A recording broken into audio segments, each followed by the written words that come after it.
Have you heard of SIGMA? It's an acronym that is important to our state and to our water. Speaking of water, we are standing at a groundwater monitoring well with Christina Buck, water resources scientist. Christina, what is SIGMA? SIGMA is the Sustainable Groundwater Management Act. It's a mouthful, but it's historical legislation because it changed the way groundwater is dealt with in the state. Okay, and that's a really big picture. How did it change how groundwater is dealt with? Is it that there is a plan?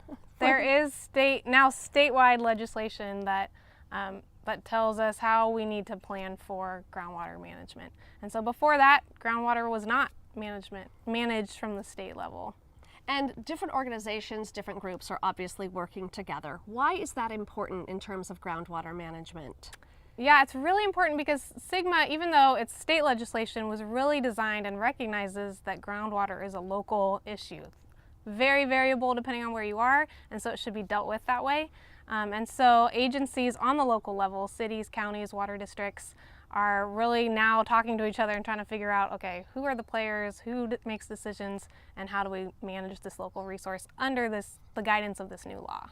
And with this new law, are there any projects that are helping enhance groundwater? You guys have a scientific term for it.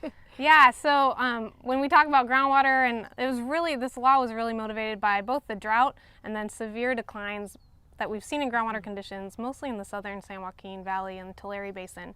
But we have some problem areas up here too in the Sacramento Valley, and so it's really forcing us to say, okay, in these problem areas, what are we going to do about it? And so recharge becomes the big word and the big player there. And so there's different as part of a plan, you can come out with different projects. And so recharge projects would be one of those. And there's a lot of breaking kind of research on, can you flood fields, agricultural fields as recharge sites?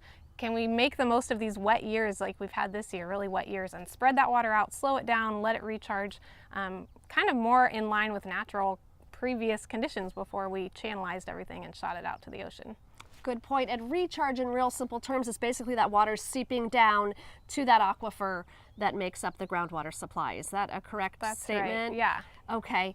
And again, big picture, why is groundwater important? What part of the water pie, what is the percentage of water that we get from groundwater? Yeah, groundwater is a really important part. It's about 30% in the Sacramento Valley of groundwater supplies, and that's true in Butte County as well. We have about 1 million acre feet, we figure, of surface water supplies that meet irrigation needs, and about 400,000 acre feet for groundwater supplies.